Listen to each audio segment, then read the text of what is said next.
Hey everyone, and welcome to the NintendoFuse Podcast. This is episode 243, recorded on January 17th, 2022. My name is Steve, and I am joined, of course, by Barry. Hey Barry, how's it going? Hey Steve, it's great to be back. It feels weird. It's been off for over a month. Like Yeah, yeah. surreal. It's been since 2021 since I've seen you. Yeah, you know what? I can't believe it's been since last year, man. A whole year's gone by. Yeah, yeah. And Greg, you don't look a day older than the last time I saw you. Well, I guess that's good. It's considering it's been a whole year now. So Yeah. I guess we Well, finally got Barry out of the basement as well too. We had him locked up for a year, so let the monster back out of his cage. we had Hassan locked in a basement, and we had Barry locked in a basement. I must have missed that. I didn't know I was locked in the basement. I'm fine being locked in my basement. It's okay. Nice.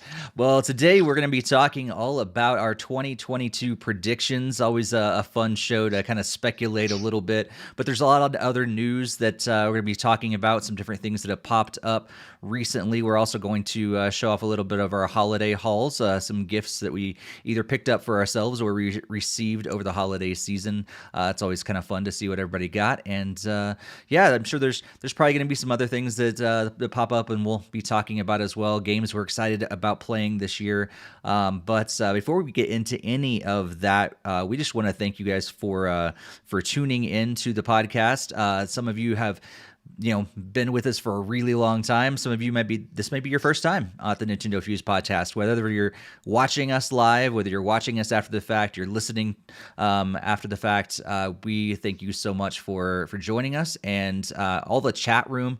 If you've never joined us live, be sure to do that sometime.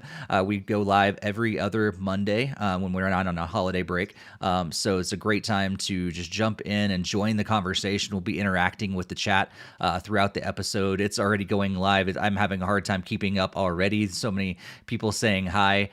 We got Logan and Kevin and Jared and Dave, Jakester, Jesse. I think I got them all so far, but lots of conversations happening already on YouTube and Twitch. So we're streaming live on both. So yeah, if you've never joined us, be sure to do that. Also, be sure to hit that subscribe button, that like button, the share button, any buttons that you can hit that help us.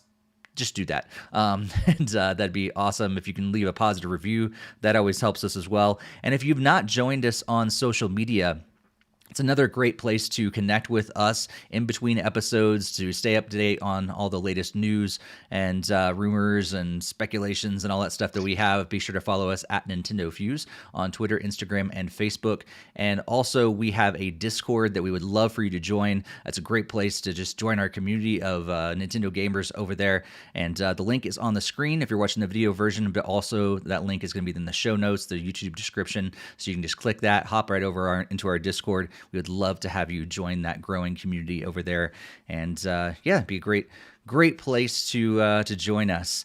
Yeah, tonight, like I said, we're going to be talking a lot about predictions. But before we get into that, we've had quite the time to play some games recently. So we would love to hear what you've been playing over the last month and I think a week or two that we've had off. So let's go to you first, Barry. Yeah, I played a lot of games, but I didn't play a lot at the same time, if that makes sense. So on the Switch, still doing Animal Crossing every day, just a little bit here and there, doing daily stuff. Same with Pokemon Unite. I'm still playing that pretty much every day. I think I missed 2 days or so, but mainly just a couple matches to do the daily login stuff. I'm still having fun with it, but it's still one of those things where you get a great match and it's a lot of fun, and then you get a frustrating match with people who don't know what they're doing, and it's just like, man, why am I still playing this? I did get time to check out a couple demos available for the Switch. So not the full games, but I did get to play a couple demos. Embers of Miram, I played that demo. It's a really cool 2D platformer that uses twin sticks, which I'm not normally a fan of, doing two things at the same time. But I enjoyed this one. Professor Lupo and his horrible pets. This is a weird top-down puzzle game where you have to pretty much go from floor to floor and figure out the ways to open the doors and avoid getting eaten by enemies.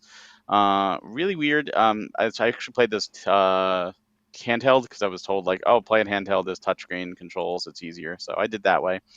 I played Skyracket demo. This is a shmup, but instead of a standard shmup, it's like you have a tennis racket and you're constantly hitting your shot at enemies and they'll ricochet back to you. And if you keep volleying it, they get stronger and stronger. Really interesting concept. So I messed around with that. Then a game called The Spire, Ina's Tale. It's like a 2D platformer puzzler. On the basic side from what I played, but I only played a little bit of it. A game which we'll be talking about in a future podcast, Hiroshio Goes Snowboarding, which we've talked about before, which is a very interesting ski freestyle snowboarding game. A game called Rain in Your Parade, which you get to play the role of a cloud and get to literally rain havoc on different scenarios, whether it be, weddings, whether it be, schools, whether it be picnics, whatever. And you have different objectives every level. And there's a lot of homages to games like Metal Gear Solid and Zelda. And it's really a lot of fun. A game called They Bleed Pixels. It's a 2D Super Meat Boy style game where you get to make your own checkpoints and like a beat 'em up combo system, which is really interesting, unique style.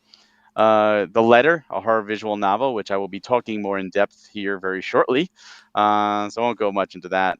On the mobile end, still Dragalia Lost and Mario Kart Tour. And while it sounds like I played a lot, truthfully, I didn't play a lot of these for long, or they were just daily stuff because my main attention has been Final Fantasy 14 on PC. The Endwalker came out. It's amazing. I finished it. I'm working on my other jobs, dealing with our wonderful community there, a wonderful free company. Just an amazing game. What a way. I mean, they did this end game style. Like they capped this off 10 years worth of story in a perfect way. And it's so popular right now, you can't even play it. You can't download it, but that is coming, I think, next week or the week after. You're going to be able to buy it again and download the free trial again. Well worth it. If you haven't played an MMO, if you're scared of an MMO, this is pretty much a single player MMO. Like you could do everything if you want solo, and just either group up with people for dungeons and it'll automatically find you, or you could use trusts and NPCs to carry you through. Just an amazing experience, and I've been having a blast, and it's really captured my time again like it hasn't in a long time. Cool. Going to the chat, looks like Jakester has been playing Fire Emblem, played a few of the new games he got, mainly Monster Hunter Stories 2, Shadowverse Champions Battle, the 25th. Okay. I think he was talking about when Final Fantasy drops, right? Is that what he was talking about? Yeah, okay. The 25th, so next week. When he said 35th, it threw me for a loop. I was like, maybe the Champions Battle 35th? I don't really know.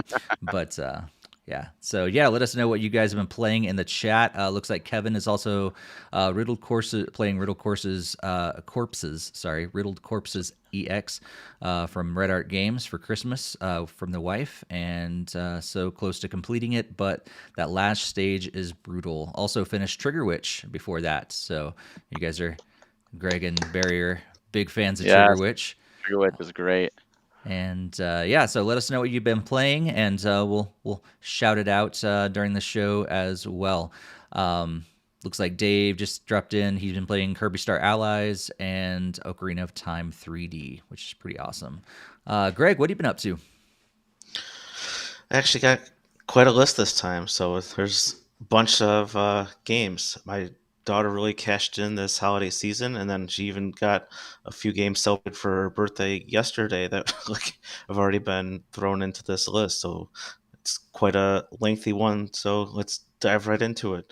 I'm still doing Animal Crossing. I've been swapping out some new villagers and getting some new ones and getting their photos, keeping up with dailies and going to the roast and going to Captain's Island and doing the workout sessions, along with occasionally designing a few more vacation homes here and there. So I'm actually scanning some of the amiibo cards. So I did like Blathers and Nico and some of the ones that special characters I had, which is really cool because they actually send you like their photo, which I like to display my collection inside my house. So that's really cool there.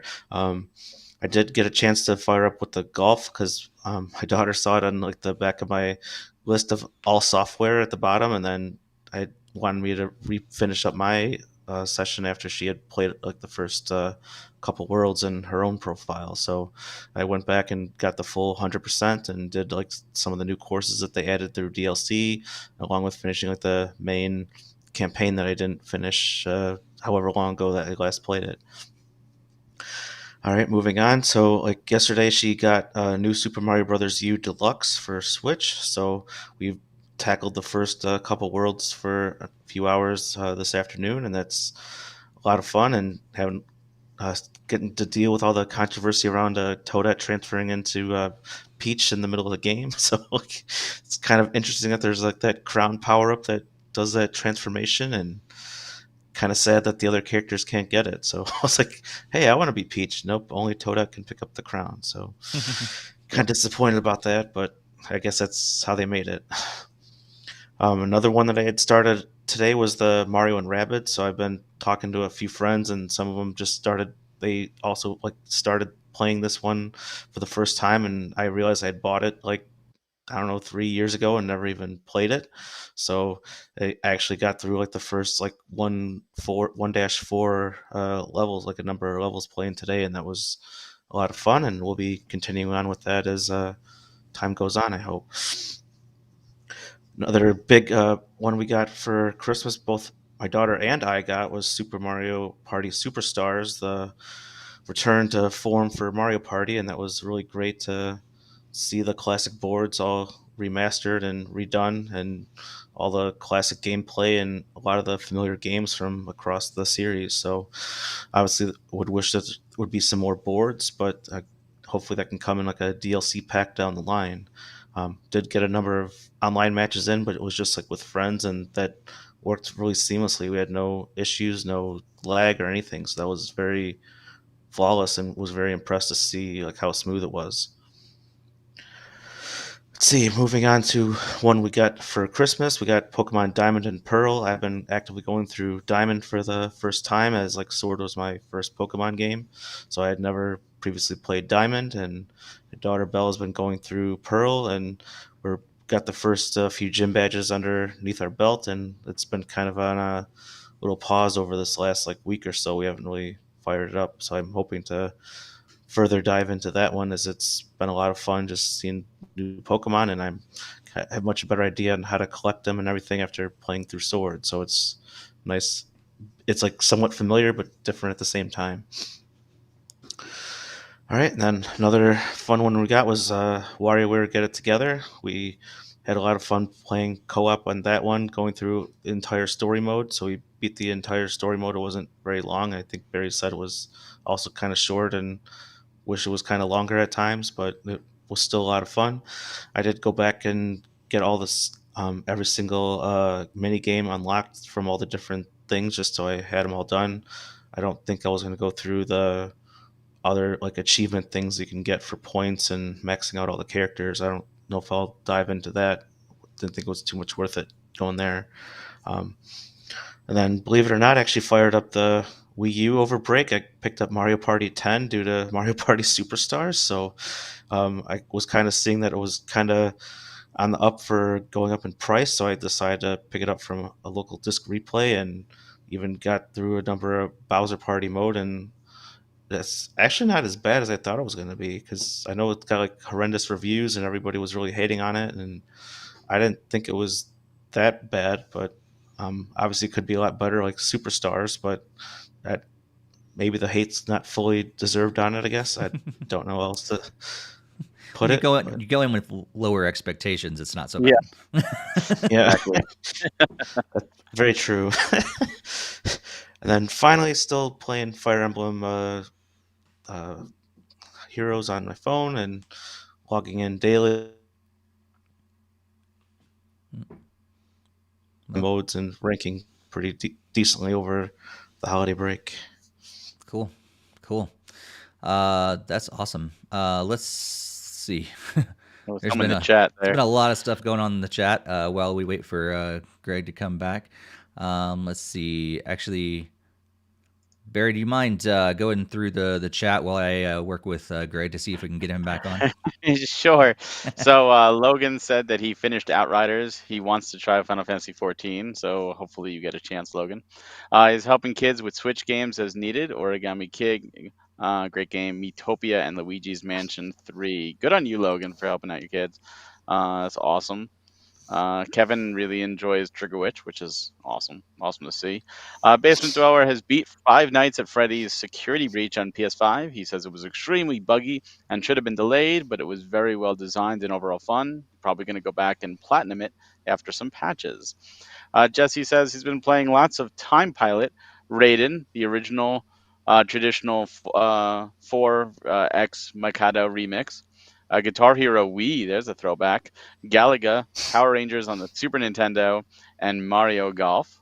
Nice. So that's really cool.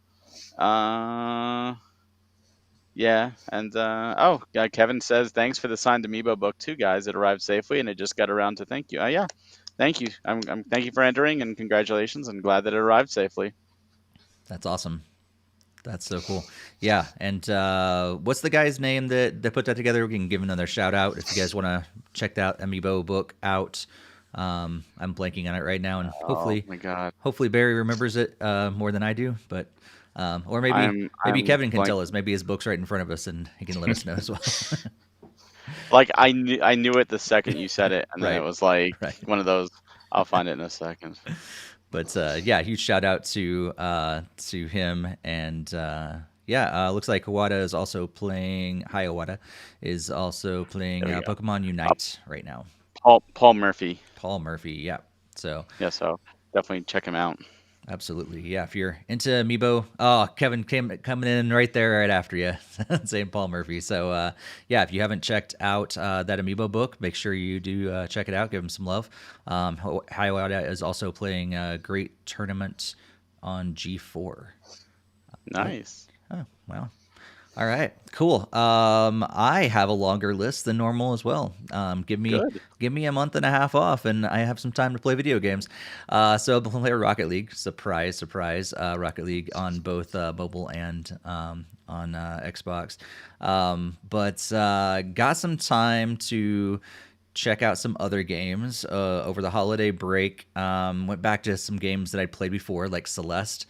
Realized how difficult that game is, and quickly realized I didn't have the time to really grind and make it through some of those levels that I haven't made it through yet. So quickly moved on to something else. And then played a little bit of Burnout Paradise as well, which is kind of one of those games now because I played it before. So having it on Switch is really nice to just kind of drive around randomly. You know, I have a little bit of time while I was traveling and things, and I was able to just pop it out and drive around, do a couple of races, or just try to find some billboards to run through or something like that. So it's kind of cool to have that there. Also played Asteroids Recharge. And this is basically the same classic game with some updated graphics and a couple extra modes. And so if you're a huge fan of the original Asteroids, you may want to check this out. But if you're not, I'd skip it. It's not that exciting, really, if you're not a huge Asteroids fan. Also played a game that Barry played as well. We're going to be talking about it at a future podcast episode. Horatio Goes Snowboarding, which, yeah, like you said, it's kind of ski-free and Frogger kind of put together. Basically kind of goes back and forth between that kind of game style. So played that for a little while. And I played a game that the sequel to this game is going to be coming out this year. It's called Figment. Yeah, it was on sale. It was like really, really cheap. And so I was excited about Figment 2, never heard of the first Figment. And so I went ahead and bought it and spent some time with it. I'm about like halfway through the game, I guess. It doesn't really take a ton of time to get through, but it is one of those, because it's a fairly short game, I've decided to like try to 100% it. And so it's taking me longer than if I just played straight through it. So yeah, several hours into it, about halfway through the game. And for the most part, I'm enjoying it. It's mostly a really casual puzzle adventure. And the only challenge is that some paths aren't incredibly obvious to like know what to do next. And so there's a couple of spots that I took a lot longer than I really needed to because I needed to backtrack to go get something that I didn't realize at the time. So after you realize like that kind of the strategy behind the game, like don't leave anything behind, you'll make a lot more progress faster in the game.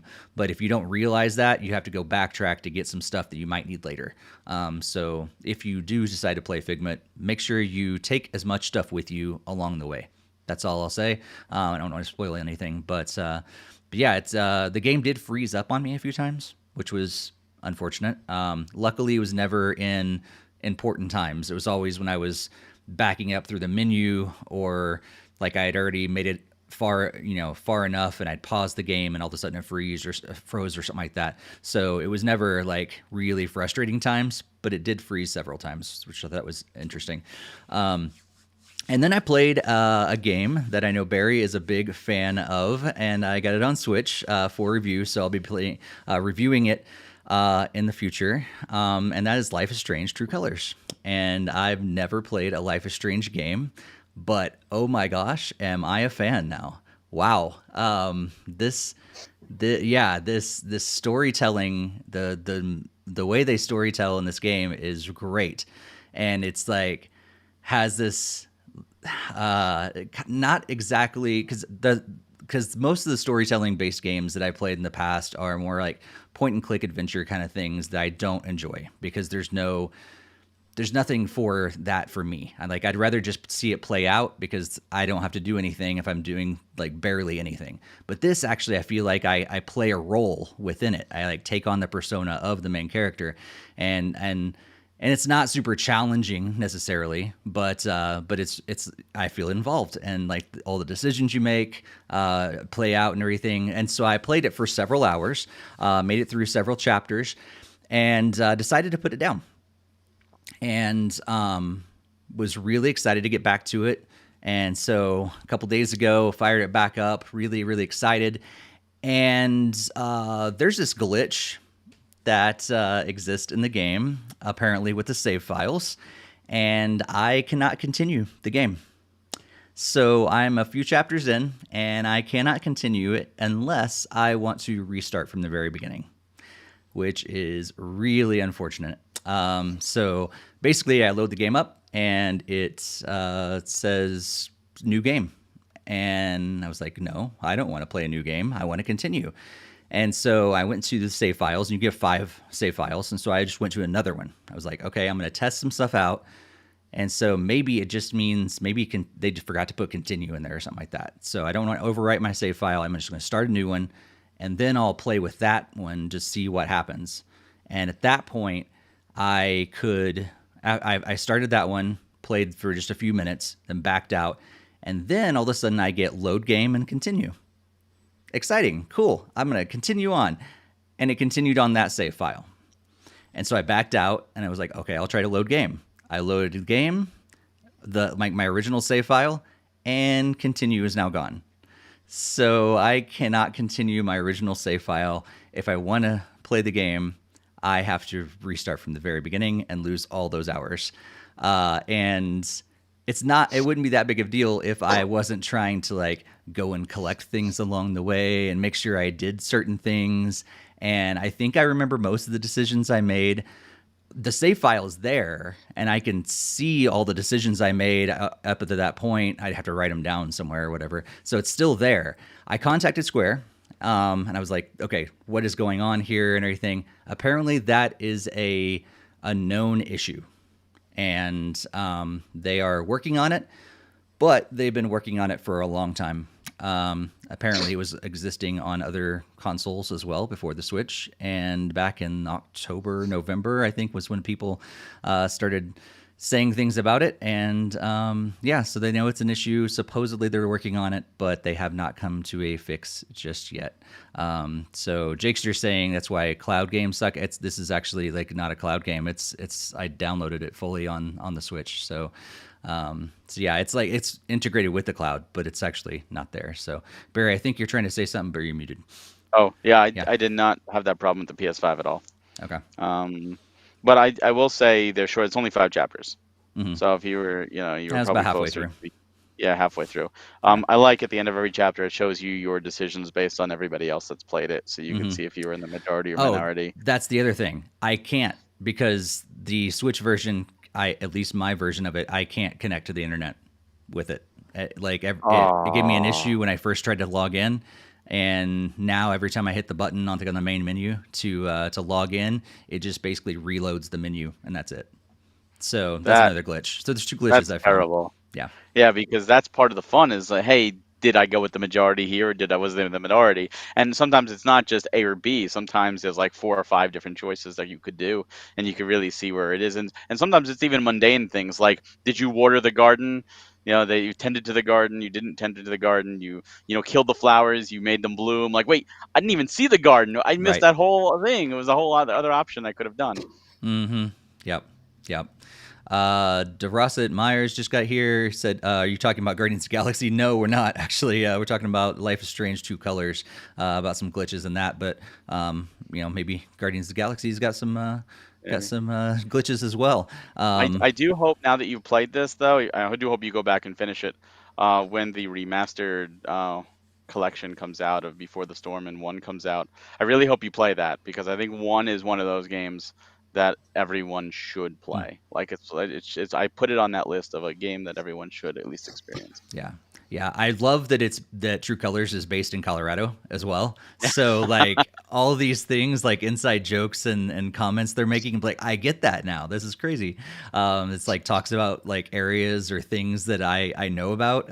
So it's kind of it was really fun experience, and I'm really bummed that at least for now until they release a patch that I can't continue it unless I start from the beginning again. And so in order to do that, I just need to set aside some time and get back to that point, and I really don't want to. So I'm holding out that Square is going to actually release that patch sometime soon, so I can just pick up from there. If nothing else, like if it's a corrupted save file, like you can't access it, like then allow us to copy that save file to a different one. That'd be great. If I could just copy it to a different one, I can't use number 1 anymore. I just number 2 or whatever. That's fine. But to have to start all over again is just really disheartening, and I really don't want to. But from what I played, I really, really enjoy it though, and I'm really upset that I can't play anymore right now unless I start over. So Yeah, I was happy to see you playing that. I was like, yes. yes, yeah, it was. Yeah, they reached out. Soon after our last podcast where we gave the game of the year, and yeah, I remember seeing it come through. It was like, oh, Barry's talked a lot about this. I'll say yes for that review copy, and yeah, I've been really enjoying it so far. So, all right, well, Barry, speaking of you and Yep. reviewing games, you've got a Yeah. game to talk about tonight and a little more of a full review. So I'm gonna Yep. switch it over to you, and you can take it from there. Sure. So the fine folks over at Eastasiasoft reached out. We've been covering a lot of their showcases. They've put out a lot of great games, and they reached out and for with a review code, and it's one of the games that they've showcased, and I've said multiple times, this game looks great, and it does have a physical. I have the physical order, but it's not here yet. It's called The Letter, a horror visual novel. And I'm one of those people, I do not like horror games. All right, just flat out, I do not like horror games. I do not like to be scared. I do not like, Resident Evil or Silent Hill or any of that, except when it's visual novels. It's really weird.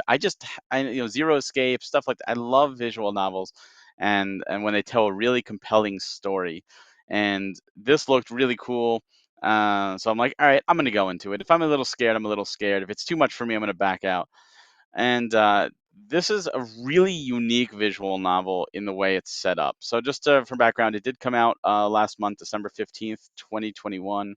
Eastasiasoft, again, is the one who put it out, developed by Yang Yang Mobile. So this form of 7 chapters in the story. This goes through 7 chapters. Each chapter follows a different person.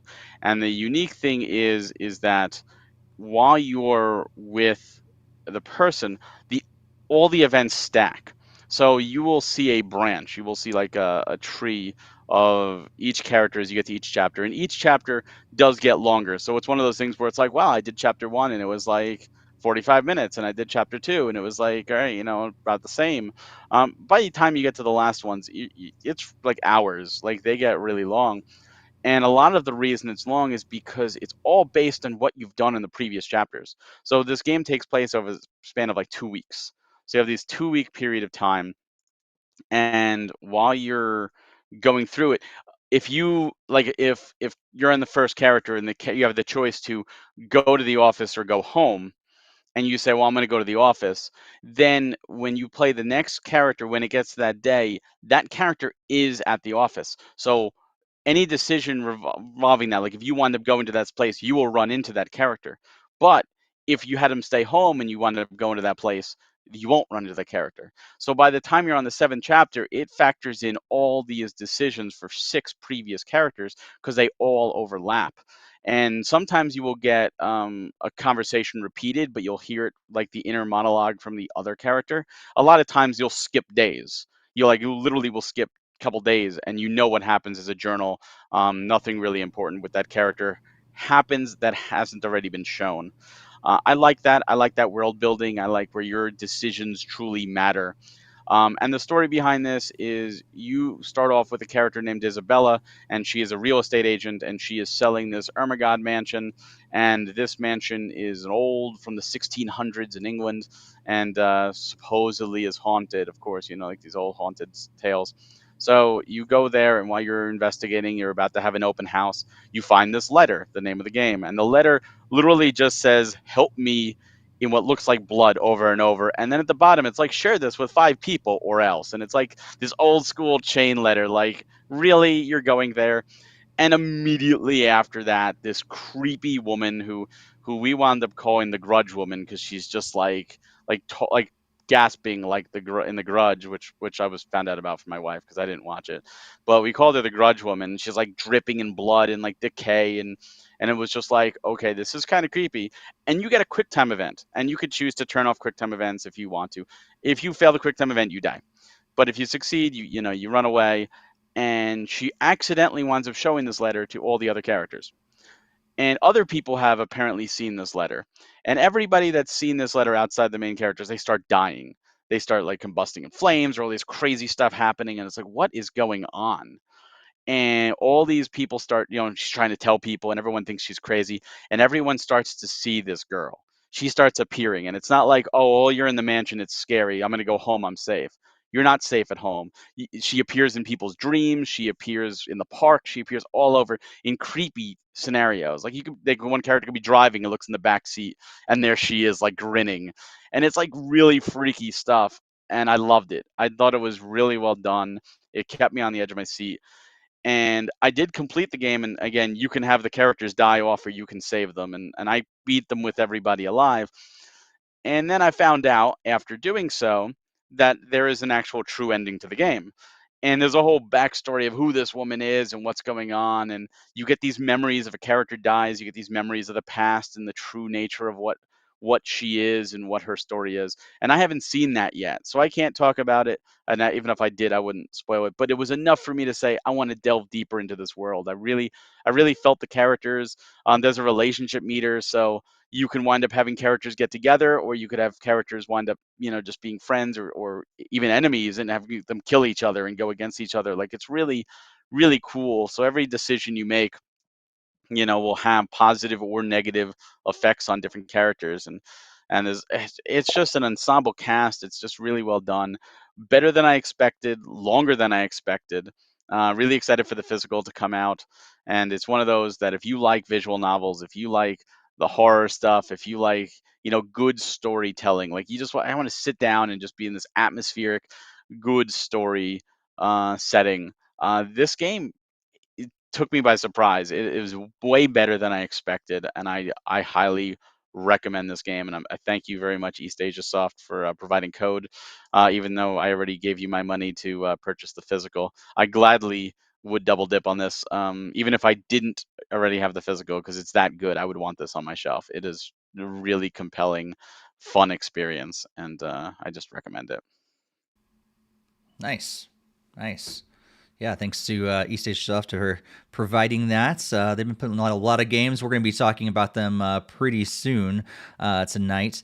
But yeah, That's sounds exciting. You've already convinced Kevin in the chat already. Yep. He's going to be getting it as well. Jake's just not a fan Hey, of horror, but you know. like I said, I'm not a fan of horror at all. I do not play horror games. I do not like survival horror. I just don't. And it was like very few little pop-up scares, like it was very, very minor. But it was just the atmosphere was creepy. Like I love Eternal Darkness. I love Eternal Darkness was great. It's like that kind of psychological. Like sometimes it's just the music. Sometimes you don't even see the girl and you just hear the music or you just hear her laugh, and it's just like, oh, I know things are about to go down. Like this is gonna get creepy. But it's done in a sense where you have that fun. Again, you could turn off quick time events. You could set it to easy, and then you can just really go ahead and have fun with it. Cool, cool.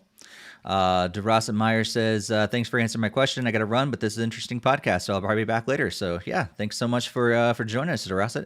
We'd love to have you back. Yeah, it's so cool. Like, so we've been playing a lot of games, which is really, really exciting. Let's turn our attention a little bit before we jump into some news, into a little show and tell. We haven't done show and tell in a while. So for those of you that are joining us in audio only later, and you're an audio listener for the podcast, first of all, thanks for doing that.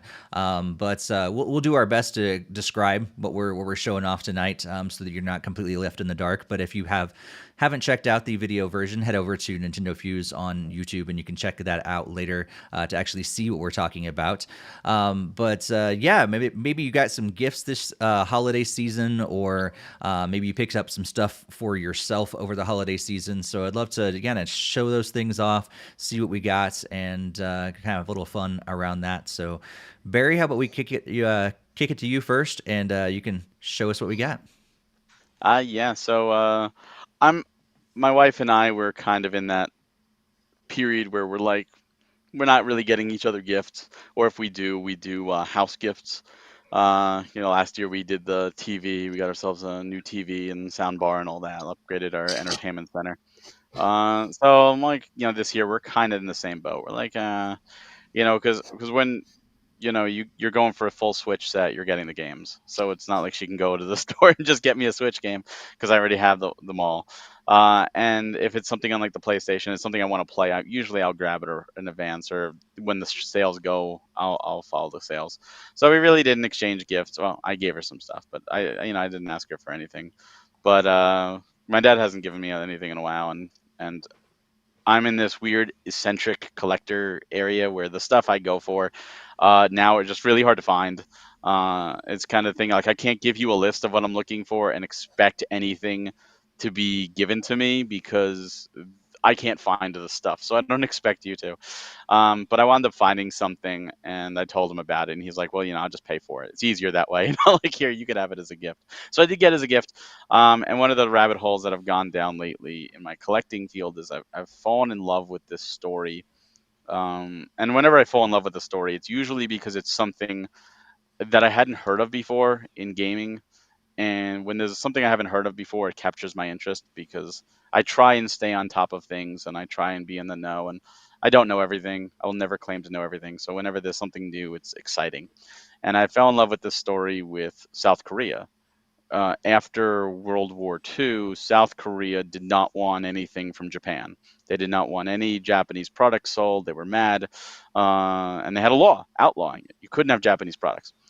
Well, video games, were big in Japan and Japanese products. So, in order to get video games in South Korea, both Nintendo and Sega had to go to another company because there was no rule about a South Korean company releasing anything in South Korea.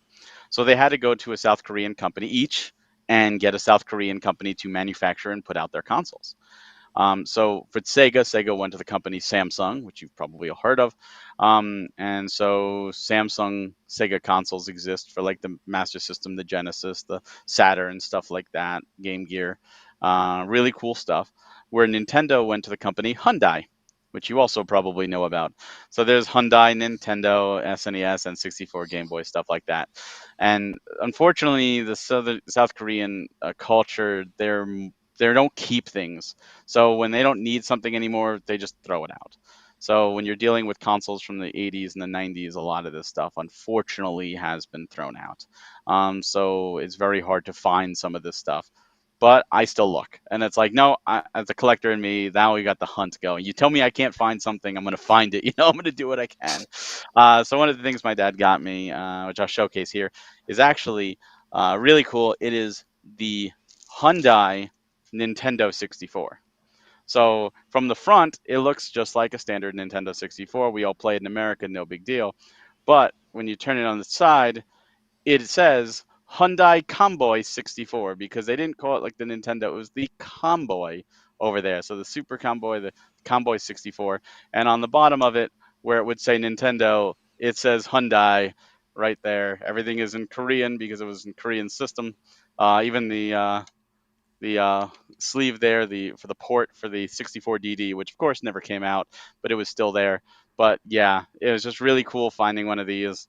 I love the story behind it. I love the fact that Hyundai wound up putting it out, and it's just been a fun to try and track down these systems. So I'm almost got the whole set. I'm going for them. I'm like, you know what? I'm just gonna do it. Had to find a contact in Korea, and like literally he had to help me track it down, and he's like, I found you a 64 with the hookups and the controller and everything. So I was like, all right, let's Nice. work on it. So I had this shipped in Nice. from Korea. So Does it that work? was my main big thing. Yeah, it's working. Yeah. Working 64. I'm not going to play it in this sense because I've got American 64. I got it for museum purposes, but it's like that's the kind of collecting I like now. It's like, this is stuff not a lot of people know about or care about, even if they do know about it. And I'm like, you know what? I like the history. I like the stories behind it. I've always been an educational collector, a historian collector, for these weird oddities, in the history, even during when we were playing and when we had no idea about it because there was no internet back then. So I just find it weird and fun. So Yeah. that's what I went for. That's cool. Yeah, unless it was Yeah, written because it in wouldn't Nintendo play the Power. American games though, right? A lot of the Korean stuff it's like a hybrid. Some of it play Japanese and some American, but only some. It's like only a mixture. It's not totally a Japanese system. It's not totally an American system. They seem to be this weird hybrid. But they did have their own Korean games released that they do play. There are Korean N64, SNES, NES games. And they're, Mario Kart 64 in Korean. Like you can get it and you could play it. It was released over there. But the market was a lot smaller for video games in South Korea in the 80s and the 90s versus even in America. It was a new market, and these Hyundai and Samsung didn't produce millions upon millions as Nintendo and Sega did. So there are probably no games that were specific just to Korea, right? Then that I we don't don't want to have. say yes or no. I'm fairly Most certain there likely might not. have been. Yeah. I mean, there might have been, Yeah. or there might have been a game that we didn't get, but it was a Japanese game that went over there as well. Mm-hmm. There wasn't an exclusive Mario or anything like that. Yeah. Like, Right. but there could have been some title on one of the systems that was exclusive. But it's weird to see like they even did like Samsung did the Pico.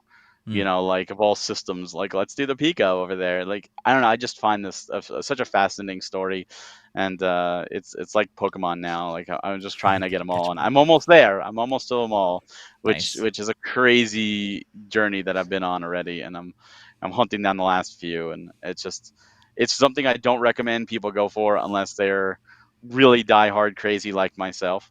But just knowing the story for some is cool enough, and that's awesome. Yeah. Just if I just like learning. It's something I didn't know Mm-hmm. about. I'm like, I love this. I love it. I Mm-hmm. didn't know about it. I want to know more. So I Yeah. did research, and I've been talking with some historian friends of mine, and we've been discussing it. Like, did you know about this? Oh, what about this? And we don't even know if certain systems were ever put out there.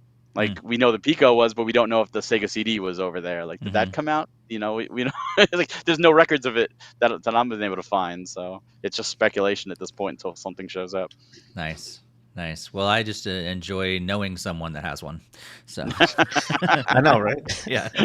Yeah. You all live vicariously through me. Pretty much. Pretty much. Greg, I'm assuming you probably didn't get some console we never heard of before. But No, what did you unfortunately get over the holiday season? Well, as I was alluding to, like through my updates, it was primarily my daughter getting it. So thankfully I still get to play with it too. So I mean, I was still able to bring like the stuff over here to like show. So for obviously anyone that doesn't know, this is what's called a Mario Kart. It's an actual like drives in the actual game called the Mario Kart. So it's like the home circuit edition, and it can drive around your own course and everything. That's very very unexpected that I thought I was going to like it as much as I did. Like um it runs like flawlessly, and you can really create like your own courses. It's like a really awesome thing to have, and she's already begging me to get the Luigi one, like the Luigi edition, and spend another $100 on it so then we can race each other. Not quite sure if I'm going down that route yet, but it's surprisingly a lot more fun than I ever had. So then pretty much just brought a number of the other games and stuff that I was talking about that we've been playing. So it's like Pokemon Diamond, Pokemon Pearl. So I mean, everyone knows what game cases look like, so it's not like you have to really greatly describe them. Mario Party Superstars, WarioWare. So those are a lot of the main ones from like the holiday. And then finally, my sister got me this really cool Game Boy mug. So then like it lights up and shows like Super Mario Land, like when the fluid inside is extremely hot, like coffee, tea, whatever, even hot water will do it. But it's like a really cool mug that I can use for my morning coffee. It is a cool mug. I got it last year, so I agree. Yep, it's one of my favorite mugs that I use. So, yep. Cool. Yeah, let us know what you guys picked up over the holiday season or received as gifts as well, and we'll try to go over those as much as we can. Looks like Logan also got the Mario Home Circuit as well on sale for $50, but he couldn't get it, Luigi. Yeah, I really enjoy it too. I wish I had more time to play around with that for sure. I'm hoping that once Barry gets his whole home museum all done, he needs to do a drive around and make a Mario Kart within that. That needs to happen. I don't have Mario Kart Home Circuit. I don't, only because it was digital only. It's a physical cart, but there's no physical game. So, but it's a physical Mario Kart. There's a box. You're right. It is. There's a box. That doesn't mean I bought it. The only exception was the Fire Emblem. I did buy that. Yeah, you bought an empty box for Fire Emblem, but you don't buy it. I did. I did, and I'm still debating why, but I did that. But Mario Kart, but that was also a limited thing. Mario Kart Home Circuit's not limited. But yeah, there's no physical. I don't know why. Ring Fit Adventure, Labo, both physical things with physical carts. Mario Kart, no. Yeah, I don't know. I would have bought it. I would have bought it in a heartbeat if it had physical. You should still buy it. But looks like Jakester got Mario plus Rabbids, Metroid Dread, and 2 Star Wars double packs, Shadowverse, and Monster Hunter Stories 2. Also, the Metroid Dread Amiibo pack. And Hiawatha also has the same mug, so we're mug buddies, I guess. I don't know if that's a thing. Barry needs to get one of those now. He should. We're just gonna replace. Send me the link. We're gonna replace Barry with Hiawatha because we have to have this mug to be on the podcast. And let's see. I think that's all so far. So yeah, if you haven't, let us know what you guys picked up or received of the holiday season. Let us know. I'm gonna start off with the least exciting and move up with what I got. So I got an eShop card. So that's not that exciting. For DLC. All 3 of the rest of these are pretty exciting though. So if you guys have been for the podcast for a while, you know that typically I receive Christmas ornaments every year, and so this year or last year, 2021 was Super Mario with the caped version, and so I got the Hallmark keepsake with the caped Mario this year. I really I have that too. Do you have that, Greg? We could be ornament buddies. You need that ornament, dude. I don't have that. Yeah, no, I need to get it. I have the official Nintendo one from my Nintendo, but I don't have that one. Nice. So you guys have seen these already because I posted them in our Discord in our staff section. But my birthday is is December 9th. And so I got KK Slider for my birthday. So it wasn't really a holiday, but close enough. So KK here from the Build-A-Bear collection, which is pretty awesome. And I think he does play, I forget which hand it is. I don't know if you can hear that, but he plays the Animal Crossing theme. So that's really cool. He's pretty awesome. So that's KK. Comes with the guitar and everything. So like a little strap on him. So that's cool. And he's going to keep on playing while I put him down.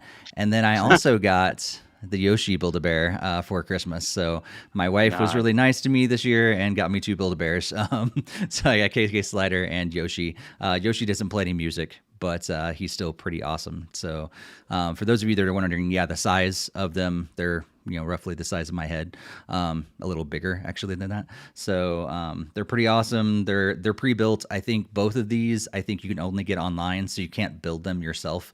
But they're pretty cool, and love that connection that Nintendo and Build-A-Bear has made. So if you're fans of those, I do highly recommend. They're awesome. They're really well made and really soft. And they hang out in my office now because it's pretty cool. And every once in a while, they'll do really fun things. And my wife comes in and she's like, "Oh, they're sitting at your desk. Oh, they're sitting over there." And I have a little fun with them. So they're like Trader Joe's at your office.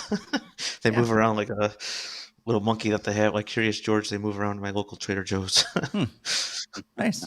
So yeah, pretty much. Let's see. Looks like Logan says he does it. Okay, he's talking about something else. His niece got Bowser Build-A-Bear for her birthday today, so that's really awesome. They're pretty fun. That's our holiday hauls. So hopefully that was fun for you guys. If you haven't let us know what you guys got, please do let us know in the chat or the comments later. We'd love to know. And also in our Discord, you can pop that stuff in there too. It's always fun to kind of share what you get, especially if it's kind of rare or out there or things we've never heard of before or hard to come by. Stuff like that is always fun to when you get it and kind of share the excitement with each other. Let's move on to some news. We're going to hit one news story, then we're going to move on to our predictions and talk about that stuff, and then we'll hit some other, highlight some other news at the very end. But one big news story, and I kind of alluded to it earlier, is that Eastasiasoft had another event. So Barry, tell us a little about this event and what they showed off this time. So they've been doing these showcases. Really appreciate them. They're usually like 7-8 minutes. They don't take a whole afternoon. They pretty much set it to what games are going to be coming out in a certain window, so you could watch it and be prepared. And Eastasiasoft is a publisher, so all these games are not developed by Eastasiasoft. So do keep that in mind. But they've been putting out some really great titles. We just talked about The Letter, which was one of their titles. So this time they showed most of the games they showed were for Switch. One wasn't for Switch now, but is already for the Switch. But they showed off 7 Pirates H, which comes out spring 2022, and it does have a physical available right now at PlayAsia.com. They showed off that's like a strategy RPG, I believe. They showed off Demoniaca Everlasting Night, that comes January 12th, so that's already out. That one is a Metroidvania, like a horror Metroidvania. Looks really cool. Queenie Army, which comes out tomorrow, January 18th. That one, if I remember, is like an 8-bit 2D platform run and gun kind of deal. They showed off Cake Invaders, which comes out January 26th. The Dead Tree of Ren Chunina, which I forget which one that one is. That comes out February 2nd. El Gancho is February 9th. Beat Souls was like a rhythm game. Looks really interesting. Is Q1 2022. Splash Cars is coming out Q1 2022 as well. That one looks really fun. And then they also did show off a game we talked about before. Trigger Witch is coming to the PS5, but that one's already available for the Switch and made our top second indie game of last year. Great game if you haven't played that. But these are the games they showed off. It was this really quick video. All these games are January, February. Some of these are out now. I don't know if you guys had a chance to watch the short clip and if any of the games really stuck out to you. Yeah. Yeah, I got a chance to watch through it. Most of the games didn't really stand out to me. If I'm remembering correctly, that one you weren't remembering, the Dead Tree of Ranchuina. It was great when hearing you try to pronounce it, and then I'm trying to pronounce it myself, and I'm struggling. But yeah, I think that's more of like a first person kind of. It looks kind of like, I don't know if it's like a horror game or kind of adventure kind of thing, but it was like a first person kind of perspective, if I'm remembering correctly. But yeah, honestly, like the one that stood out to me was Trigger Witch from all of them, which is Really? already out for Switch.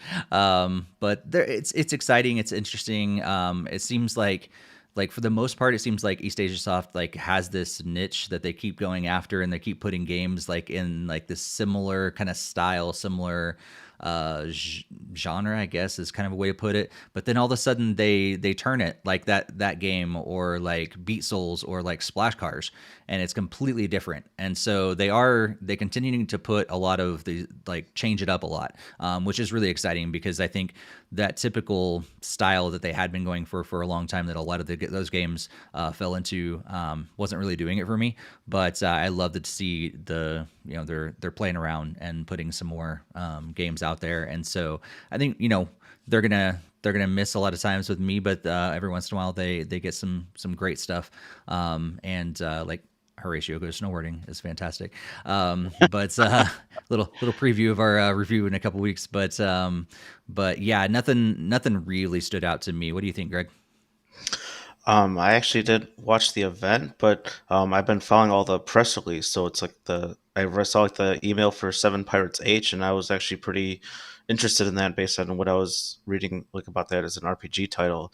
And I've actually gone ahead and requested the Demonica Everlasting Night review code, and they sent it to me, I think just like a day or two ago. I haven't had a chance to play it yet or anything, but I was definitely looking forward to playing that one and hopefully having a discussion with Barry, because I think he also got a code on that one as well. So I'm sure a number of these other ones will probably be interesting as well, and I'll be continuing to look through them, as a lot of these dates are coming up very quickly on for the bulk of them. So um, I have pretty been a good fan of like the Eastasiasoft games, as you've been saying, Steve. Like Trigger Witch was awesome, and a lot of their games that like I've seen and played have already been fantastic hits. So looking forward to seeing some more that they publish over here.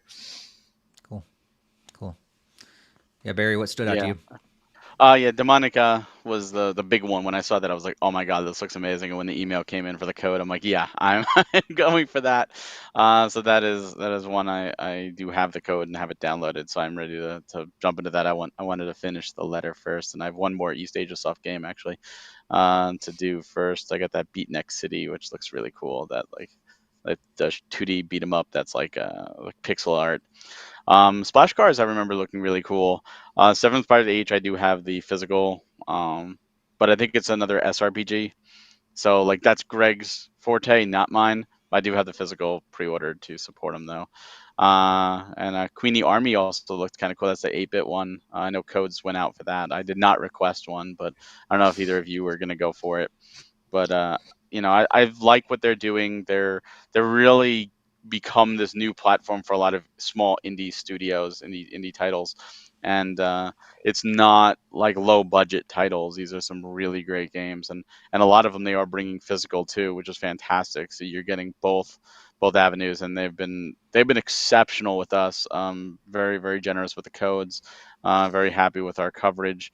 And I will continue championing them because they're highlighting some fantastic developers, and they're not all hits. I mean, we've reviewed a couple of the games from them, and we've been like, Crisis Wing, like this game really wasn't as good as we wanted, unfortunately. But then you get games like Trigger Witch, you get games like The Letter, you get games that really are just like these are absolutely worth your time. Mm-hmm.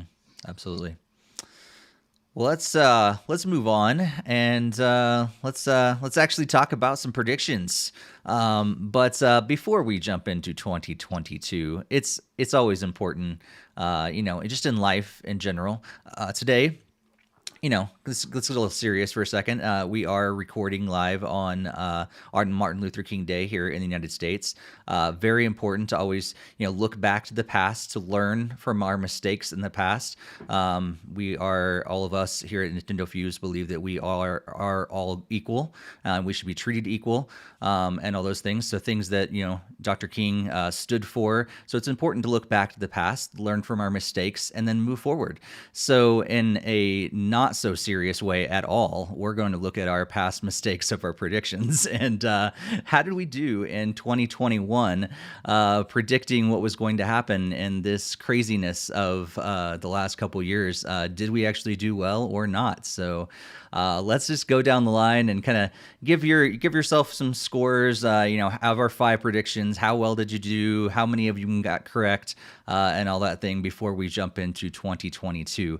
And feel free, if you're watching live right now, throw all your predictions for 2022 in the chat. We will eventually get to your predictions. We're gonna go through all of ours first, and then we'll go to the chat before we wrap up this segment. But get your predictions ready. That way you can toss them in the chat when it's time to go to see what you guys are predicting as well. But Barry, how was 2021 and your predictions? Did you do very well? Well, I'll say this. I pride myself as an industry analyst, and I also pride myself that I can't figure out Nintendo at all because everything that I feel would be smart of them to do and what they should do, they always go the other way. So in traditional fashion, I got, as far as I'm aware, 0 points.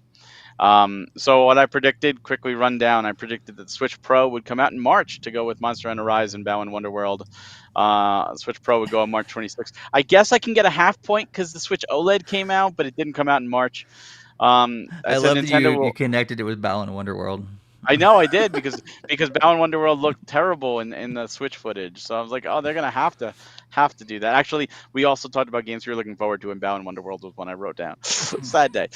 Anyways, I said that Nintendo will pass off Metroid Prime Trilogy as their way of celebrating Metroid 35 and ignoring all other titles, with maybe an update on Metroid Prime 4. That was wrong. We didn't get Metroid Prime Trilogy. We got Metroid Dread, but they didn't really celebrate Metroid 35. But we got Metroid Dread, so I was wrong. I said Nintendo will pass off the Wii U Zelda titles being ported over as their way of celebrating Zelda 35, ignoring all other titles, with maybe an update on Breath of the Wild 2. And I did not think it will come out in 2021.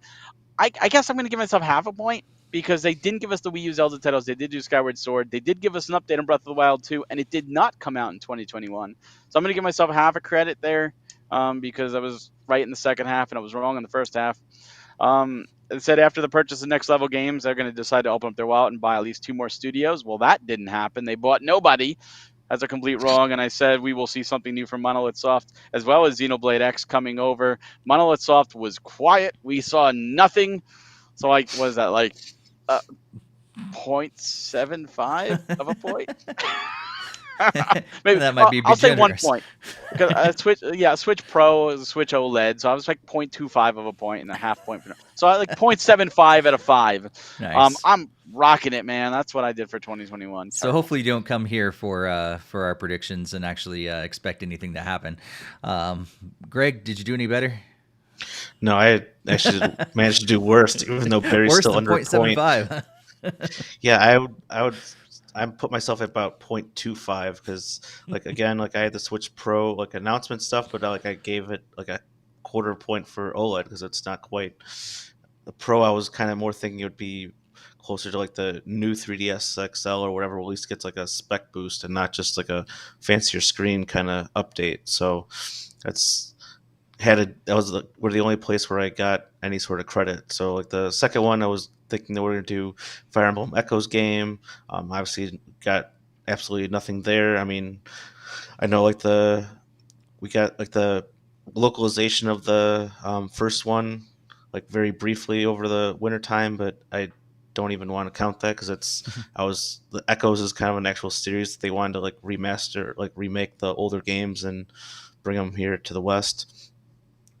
And then I also had we'd be getting some nice Zelda 35 stuff, and pretty much we got absolutely nothing. We got the Game & Watch, and that was, and Skyward Sword, and that was about it. So I was thinking that we'd get some sort of either Wind Waker and Twilight Princess HD brought over to Switch, or some sort of collection pack with the Oracle games being like remade using like that Link's Awakening engine or something. Nope, none of that obviously happened.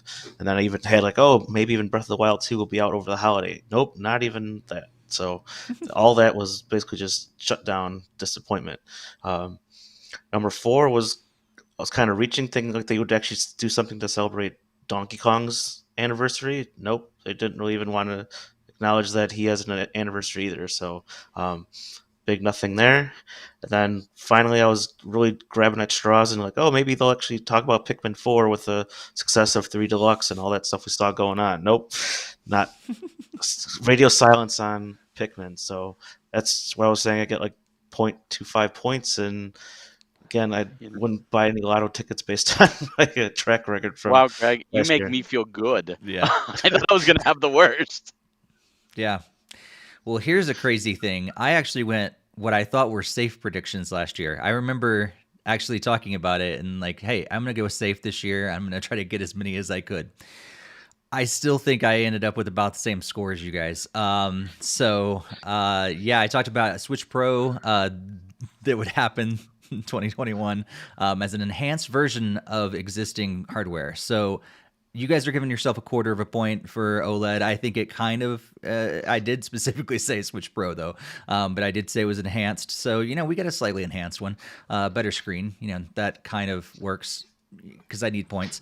My second prediction, we will not find out if I actually got it correct until the end of this year, because I did say that Breath of the Wild 2 would not come out last year, but it would come out this holiday season in 2022. So at the end of this year, we'll find out if that prediction was fully correct. So it's kind of there so far, but we'll know if it actually is fully correct. Nintendo will buy at least one more second or third party studio. Well, moving on. This one's fun.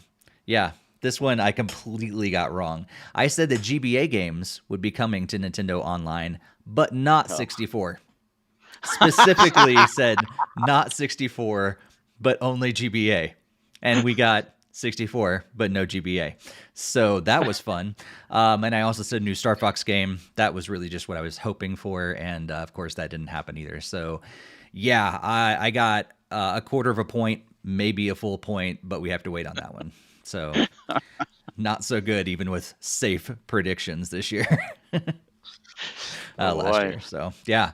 So with our track record, let's see what we got for 2022. Let's turn it around here. Let's turn it around. I will say that I decided to kind of go for it this year because I was being safe last year and just messed that up. So I'm kind of going for it a little bit more and I'm being a little more bold this year. So we'll see how that goes. Similar to our Game of the Year episode, we'll just kind of one at a time, go through one prediction at a time, and we'll eventually go through all 5 of each of our predictions. But let's start with we'll go Barry, Greg, and then me through the whole list. And so we'll start with you, Barry. What's your first prediction? Number 1, I said we will not see any console revisions this year outside of game variants like Zelda Switch or Mario Switch or something like that. I do not think we will see anything. I know some people are still like, oh, the Switch Pro is still coming, or the Switch 2, where there's going to be some kind of surprise. I don't think we're going to see anything. I think this year it's nothing. All right. So that's a different prediction than we've had in the past. Yeah, went the opposite way this time. Yeah. See, it's reverse psychology. I want to be wrong. So that's why I'm thinking. The goal is to get 0 next year. Gotta keep the trend going. So nothing at all. Okay. Greg, how about you? Well, I'm pretty much kind of doubling down what I did last year, but saying it's going to happen this year, and that's going to be Breath of the Wild for holiday 2022. Okay. So Steve will get a point, and I will also get a point for maintaining that if that actually happens. Nice. Well, so here's my predicament. I have predictions that fall into line with both of yours, and I'm trying to figure out which one do I pick first. I'm gonna connect with Barry first. I also said that no Switch Pro, no Switch 2 this year at all. Like it's not happening. I think it's interesting. We've not seen it yet. I just don't think it's going to happen, especially with all the shortages and of chips and things like that. I think we're not going to see it at all. So yeah, nothing in 2022. As much as I'd like to see it, I don't think it's going to happen. Do let us know as I'm looking at the chat right now. If you make a prediction, if you can help us find it really easily, just put prediction at the beginning of what you say in the chat. That way, it's easy for us to find them when it comes to that time. So when you make a prediction, just like prediction hyphen or prediction colon or something like that. That way, it's easiest for us to find when it comes to that point. So all right, so we got one prediction. Let's move on to second prediction. All right. Go for it, Barry. I'm gonna go against Greg here. So one of us is gonna be right. Cool. I say Breath of the Wild 2 will not release in 2022. We will get a new trailer and a proper name for it, other than sequel to Breath of the Wild. However, to keep with the one Zelda game a year, we're gonna get the Wii U ports finally. Hopefully both, but knowing Nintendo, it may only give us one. But I will say, sequel to Breath of the Wild, we'll get the name, we'll get a big trailer, we'll get something at E3 probably, but it will not come out in 2022 for whatever reason. A new console maybe in 2023 or some kind of delay. I hope I'm wrong. I hope Greg's right on this, but that's my prediction. All right. Greg, how about you? At least somebody's getting points this time around. Yeah, someone's going to get some points. I know there was been I still really feel like we need some information on Metroid Prime 4, so I at least thought we would get some sort of update. I'm not trying to go big and bold and saying it's coming this year or coming next year. I just think that we'll actually get some sort of additional information on it, whether it's like a actual pause screen graphic or maybe an actual initial trailer, some sort of update on Metroid Prime 4. Thing that was the safest way to include that in this list. Okay. Yeah. So, yet again, I'm torn. I have predictions that connect with both of you. So I'm gonna go with the Breath of the Wild one. I'm doubling down on my last year's one.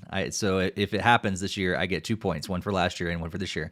It is definitely coming this holiday. I think it's been put off too long. It's happening this holiday, 2022, even though a lot of us probably thought that it was going to happen with the new console. I think they're just going to push it ahead because they need something big this holiday season.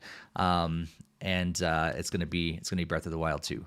So I think all those things that Barry said, and we'll actually get it. So Greg and we're going to get a point this year. That's what I'm hoping for. All right. Barry goes down 1 point, and we each go up 1 point.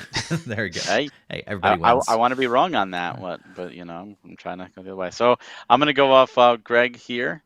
We'll finally see more info on Metroid Prime 4, but like Breath of the Wild 2, it will not release this year. Due to the popularity of Metroid Dread, however, we will see something Metroid, most likely the Prime Trilogy, but maybe another remake or a port of an older game. But I do not think Metroid Prime 4 will come out this year. All right. I've been seeing a lot of buzz for Mario, so I'm actually thinking that we'll get like a new Mario game in 2022. It could be like a new Super Mario Brothers Switch. It could be Mario Odyssey 2.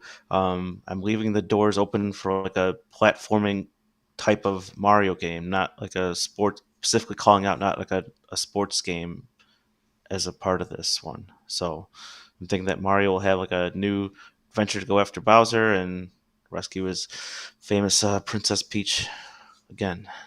Nice. Okay. That would be exciting. I think we need some more Mario. I'd be happy with an Odyssey sequel, but I'd be happy just in general. More Mario is always a good thing. All right. This time I'm going to agree with Barry. No Metroid Prime 4 this year.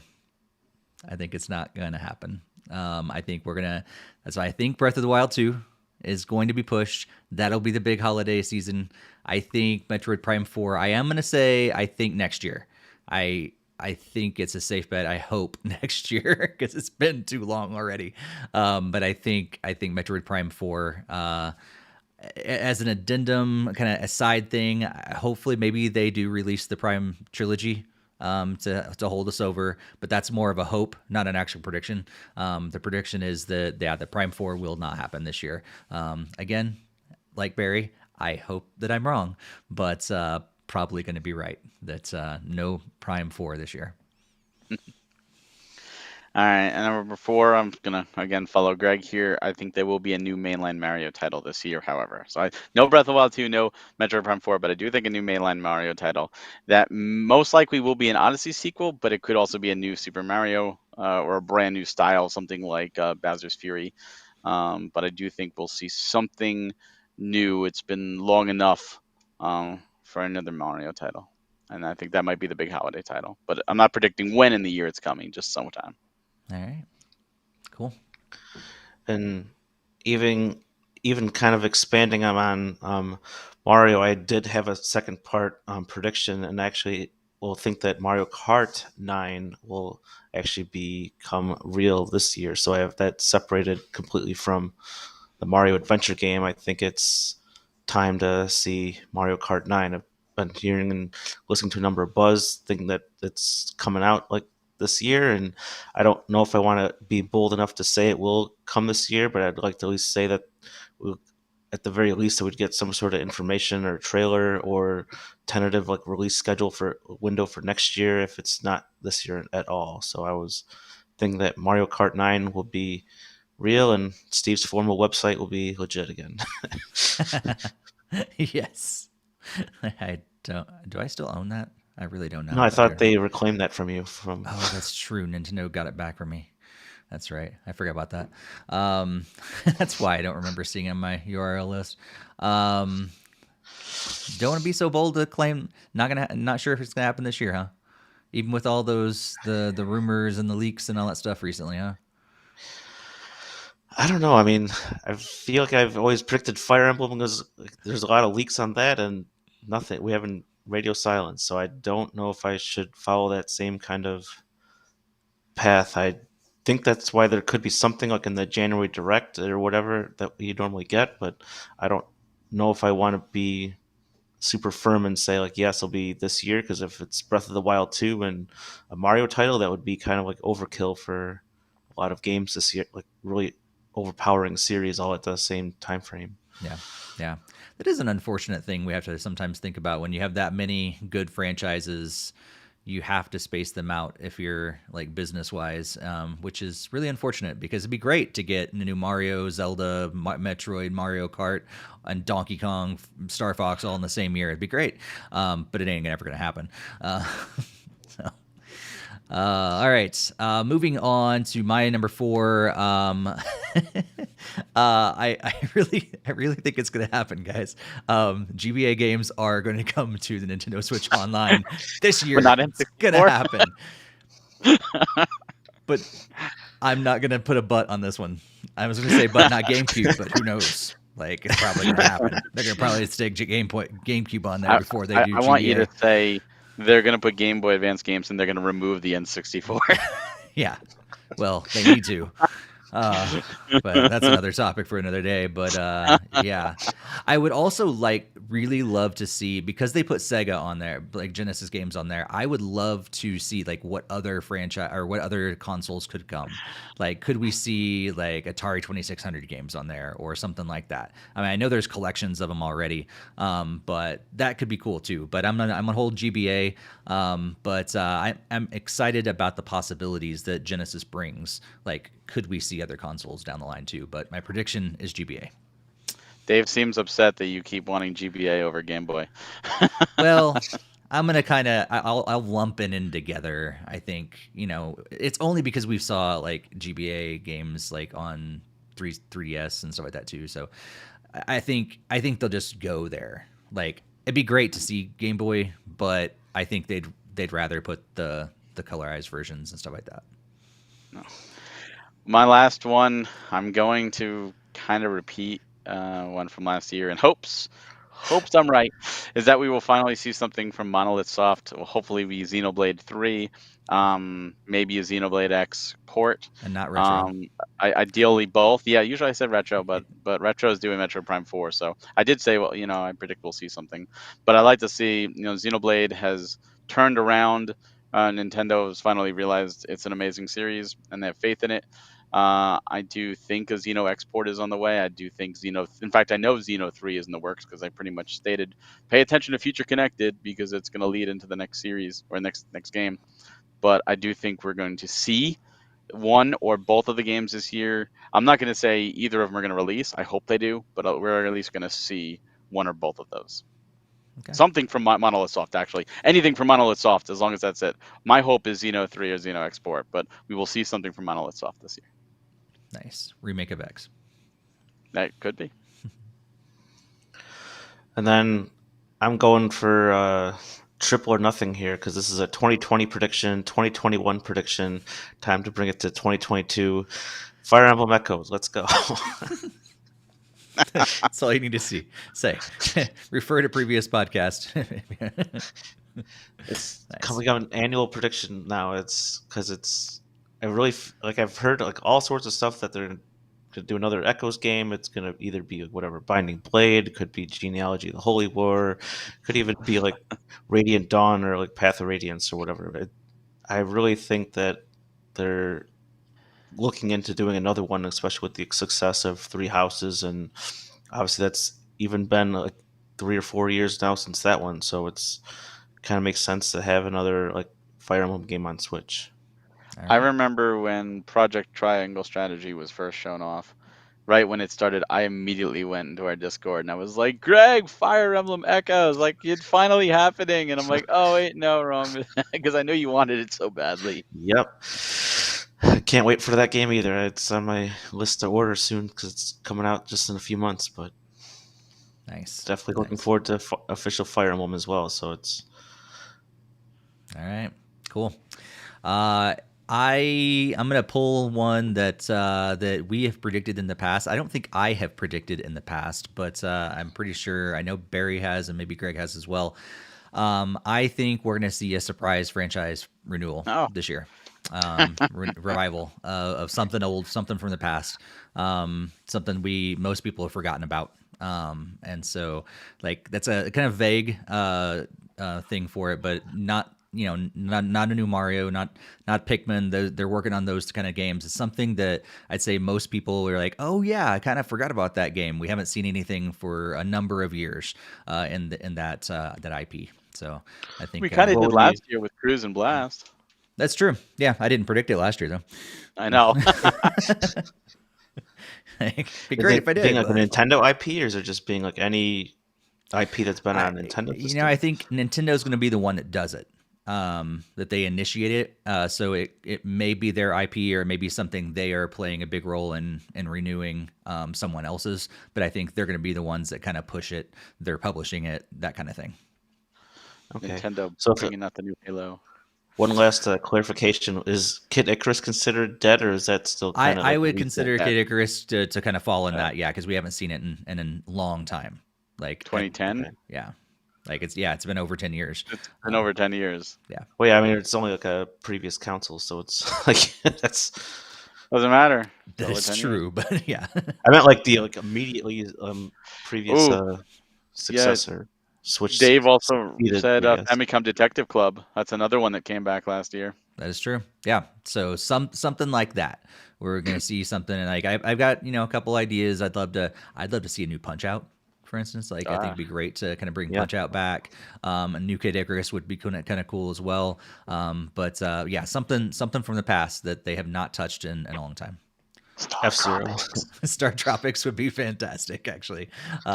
Yeah, and Jakester is gonna want his mother games as well. That'd be awesome to see a brand new one in the franchise. That'd be fantastic as well. So something like that. We're like really surprised to see it coming. So those are our predictions. Let's go through the chat real quick and see what you guys have been saying in terms of your predictions.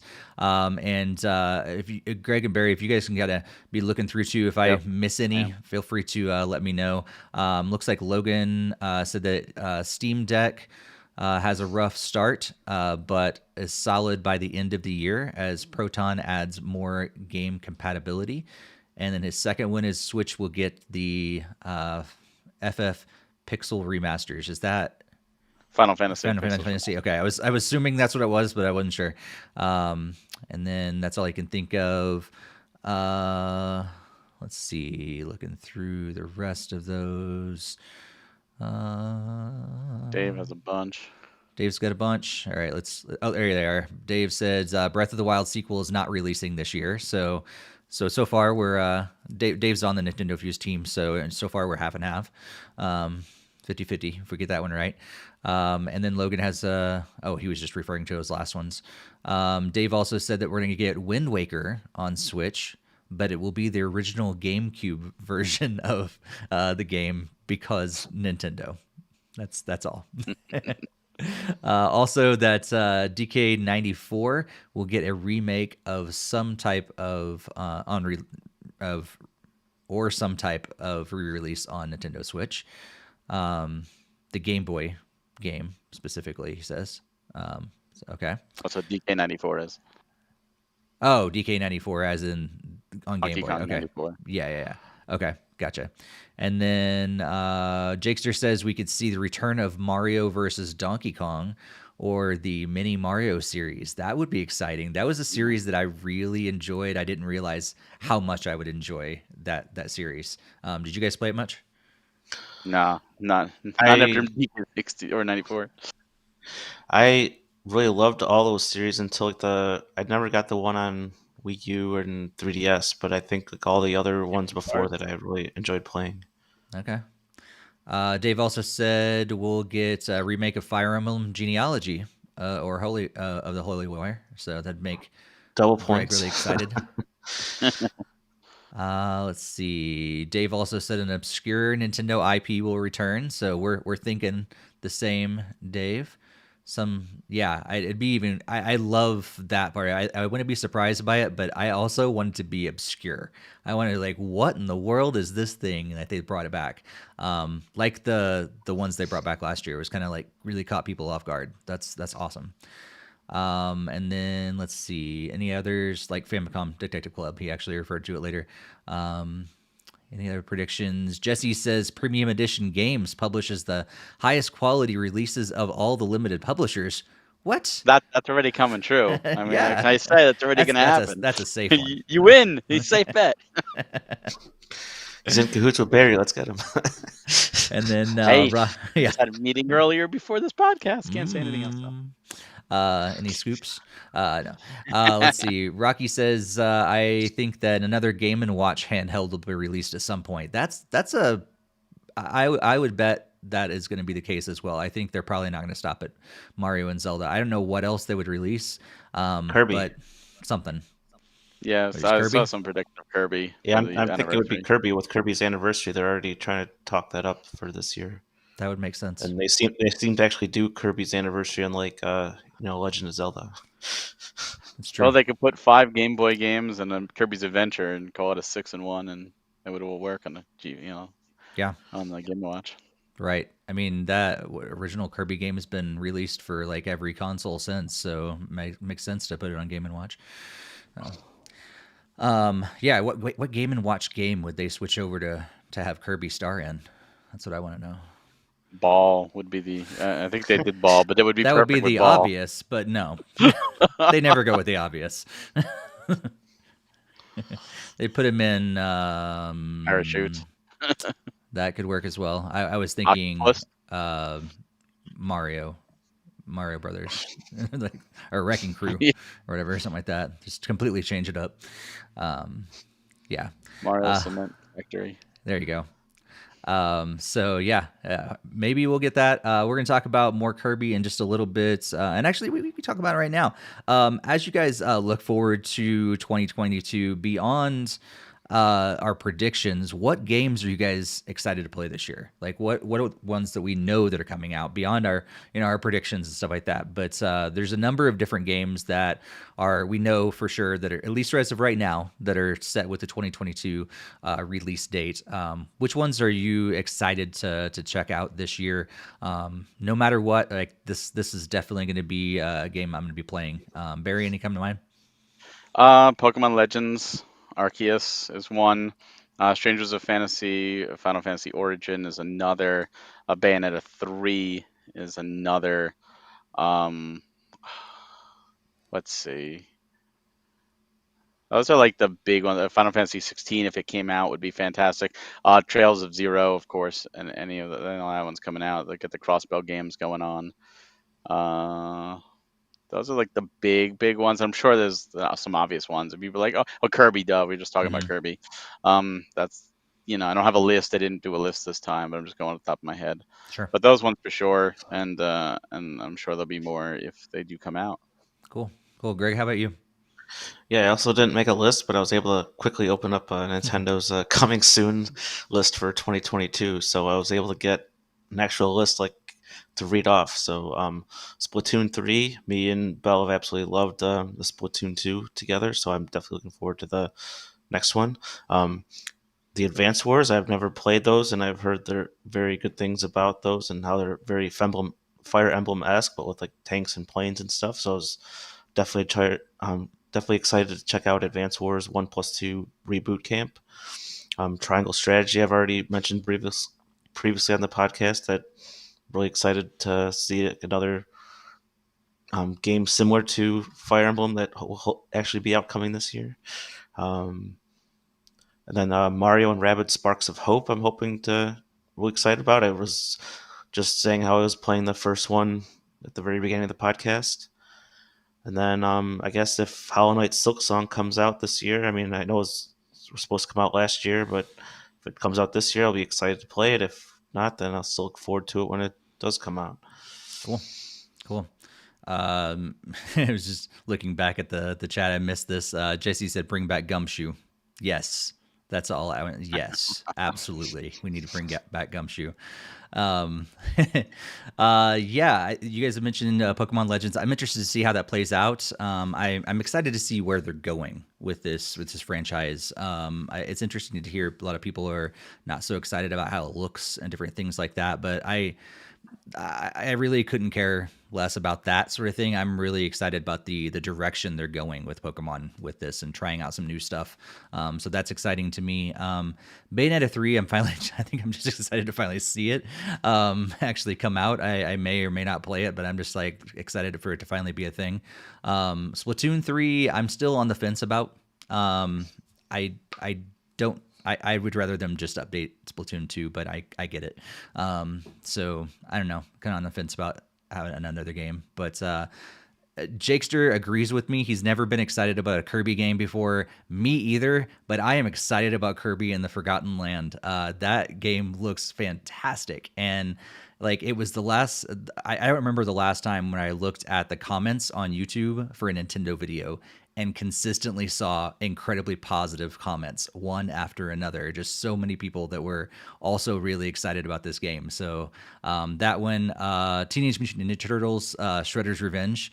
Pretty excited about that one. Also, Marvel Midnight Suns and Star Wars Hunters are all set to supposedly come out this year. So those are ones that I'm excited about as well. Looking at the chat, Dave's excited about Pac-Man Museum Plus. And let's see, Jakester, like I said, is excited about Kirby. Did Dave also say Kirby as well?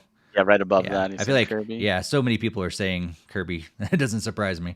Let's see, Jakester's also excited about both Triangle Strategy and Mario and Rabbids and Advanced Wars, and also excited about Sifu. Amori whenever that comes out, and. Oh, Dave's excited about Sifu. Tell me about Sifu. I forgot about that game. I forget. That was a weird, like, if I remember, it was like a kung fu kind of indie title. I could be wrong, but okay. Dave, tell us a little more about it in the chat so you can remind us what this game is all about, because I remember hearing about it, but that's all I remember is the name. Logan's also excited about the new Pokemon, Kirby, Project Triangle Strategy for Switch, and then also Weird West and Dune, Spice Wars on PC, and Sea of Stars. Jesse says Pocky and Rocky. Excited about that one, and also Sea of Stars for sure. Yeah, Sea of Stars looks good. That's cool. I need to look into that because I again, it's another game that like I know the name of it, but I really haven't seen much about it. So cool. Well, let's move on and hit some quick headlines. Honestly, each of these headlines could be their own story in of itself, but we're kind of going long tonight, so we want to make sure that we hit this really, really quick, and make sure that you guys do know some of the stuff's going on in the world of Nintendo, not the store, just the anyway. And check out NintendoFuse.com for all these stories. Dave's over there writing up like crazy about all these stories. And speaking of Dave, he said it's a kung fu beat 'em up game, and every time you die, you age. And Hayawada also said that too. You come back being older after you die, which is that is kind of crazy. So and Jakester's like, what? Yeah, I'm there with you. What? That sounds crazy. So I'm gonna have to look into that. Yeah, it almost looks like a spin on that Zombie U game for Wii U, because like when you died, you became a Oh, yeah. zombie, and then you had to track yourself down. So it almost kind of sounds like they have another way to like punish a player for dying. It sounds like an interesting mechanic. Interesting. All right. Well, let's eat through these headlines and talk about some of these big stuff that's coming out came out over the last couple weeks. Yeah, and I think Greg, you want to tell us about the first one? Yep. So definitely won't have plenty of time to run through every single game listed. You can obviously go to the full list on our site, NintendoFuse.com. But we had a indie showcase on December 15th. So then we have like a full roundup of all the games that are coming out. So there's Sea of Stars, Alicia, the Oblivion of the Twin Goddesses, arriving in spring 2022. Endling, Extinction is Forever, spring 2022. Figment 2, Steve already kind of briefly talked about that earlier this podcast. Ali Ali World, arriving February 8th, 2022. After Love EP, summer 2022. Locomotive, arriving summer 2022. River City Girls 2, arriving summer 2022. Dungeon Munchies, it's available now. Let's Play Oink Games, it's also available now. Amori, arriving in spring 2022. Chikori, Colorful Tale, is available now. Timeline, available now. Don't Starve Together, arriving spring 2022. And then the usual montage of a few games at the end. So you can check out the full details of all the games I just read off, and also the full showcase on our site, NintendoFuse.com.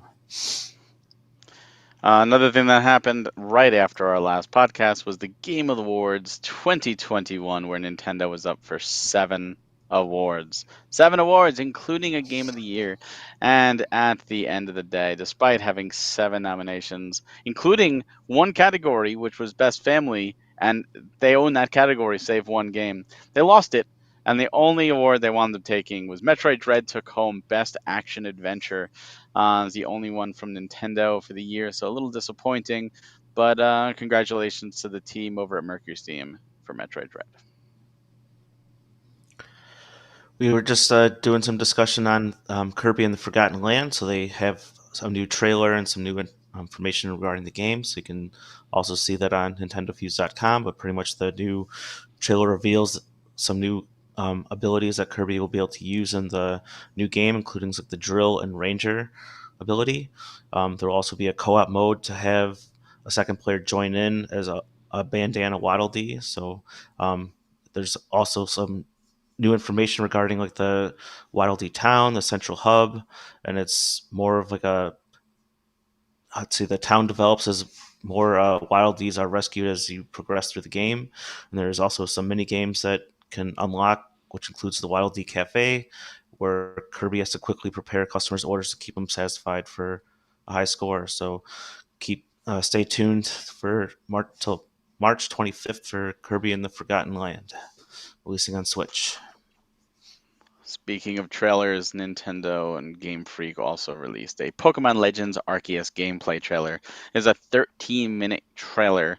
It's like a preview, pretty much shows a bunch of new stuff, moment-to-moment gameplay, what you can expect. Remember, this is an ambitious, vast open world and set 100 years prior to Diamond and Pearl. This game very similar to Breath of the Wild, Phoenix Risings, Mortal Phoenix Risings, and stuff like that. And that comes out later this month.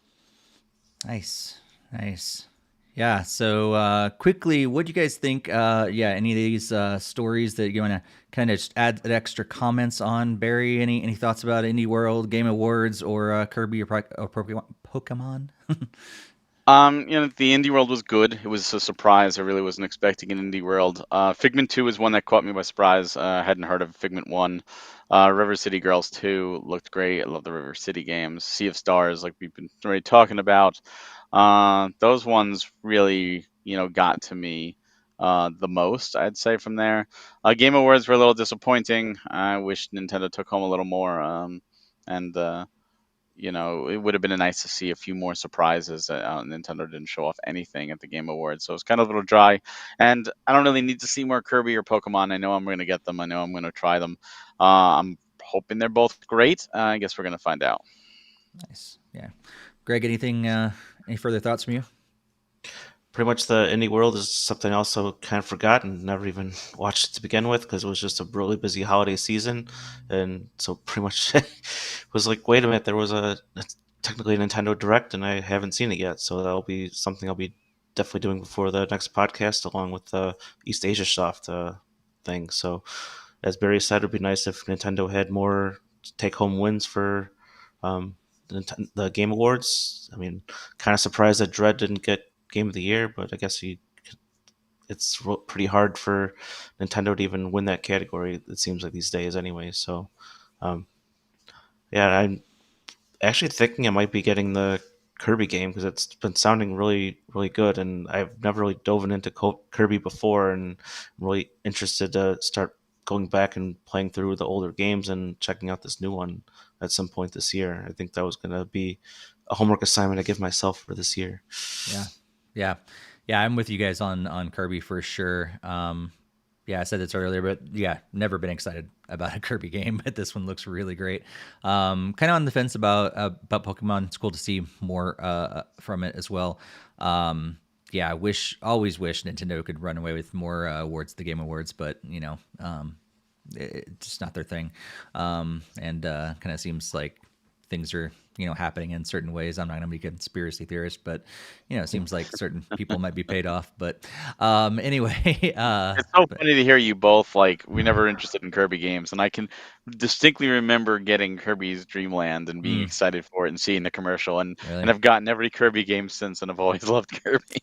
Yeah, there's a lot of people that do fall in that category. It just was never my thing at all. Like I enjoy what I play, but it's never something like I really enjoy it and have to play every game. They're always fun, but that's it. So. Yeah, I just usually have passed on most of the Kirby games. I mean, I played the NES one on either Virtual Console, like when I think it was that one of the ones that was like 30 cents on Wii U, but So. Yeah, I think so. I did play that one, and I do remember liking it. Just not like, oh my gosh, like I need to go pick out the NES cartridge like it. But and then I've heard really good things about the other ones, like the original Game Boy one. I think was on 3DS. I might have gotten at one point, possibly two. But Kirby's just been one of those series I just never really dove too deep into, and it's one of the things I want to correct as I've never really was into Pokemon, was never really into Animal Crossing, and all that's kind of switched completely on its head. So Kirby is now on the list to tackle down. Nice. Yeah, and Indie World kind of caught us all off. I think we didn't, we'd ever really expect a whole lot of news to happen, during our holiday break, and all of a sudden, like Nintendo drops this whole Indie World thing, and we're like, oh man, like this stuff's worthy to talk about. But it's gonna have to wait a little bit. So yeah, lots of great stuff there. I need to go back to it because it has been a while, and I kind of forgot some of these games that they showed off. But that's where I heard about, like Barry said, heard about Figment 2 and didn't realize Figment 1 was a thing. I think Figment 2, at least from what they showed off at Indie World, is going to be a whole lot better than Figment 1. Figment 1 is, like, from my gameplay so far, it's okay. Figment 2 looks a lot better because I think they're going to incorporate music a little bit more into the game. I wish they did that with 1 because there's like parts of it they're like, oh, that's some really cool music, and it's done, it's over with. But I think they're going to actually build that into the game a little more this time, so I'm excited about that. So All right, cool. Well, before we jump into our last segment of what games we're looking forward to playing over the next couple weeks, we're just going to remind you all once again to, if you haven't done so yet, please join us on social media. If you haven't done so, at NintendoFuse on Twitter, Instagram, and Facebook, and also join us in our Discord. Of course, the link is on the screen and also in the show notes, the YouTube description, all that stuff. We'd love to have you join us in our Discord and continue this conversation in between episodes and all that stuff. If you have not done so yet, please hit the subscribe button, the share button, the like button, all those different things. That helps us, but it also helps others to find the podcast and to continue to grow this awesome community that we have here with you guys.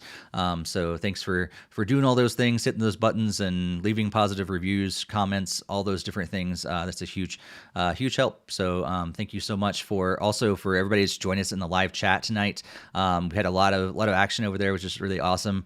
If you've never joined us for a live show, be sure to do that every other Monday at 8:30 p.m. Eastern Time, 5:30 p.m.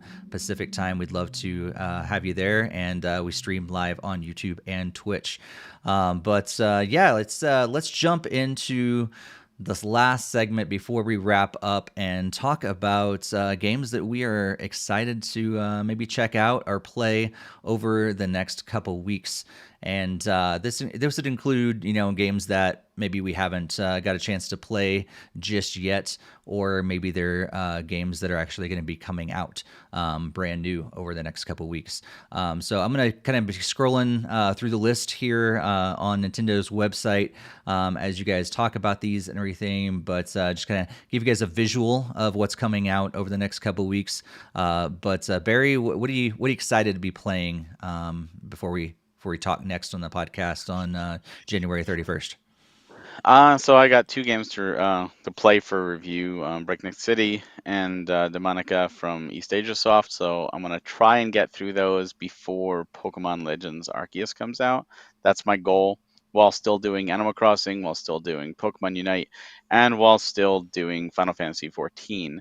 Should I get any time before Pokemon comes out, my goal is to finally go back and play Danganronpa S, which I was planning on playing in December, but Final Fantasy XIV pretty much said, forget about playing any other games. You're only playing me. And it was totally right.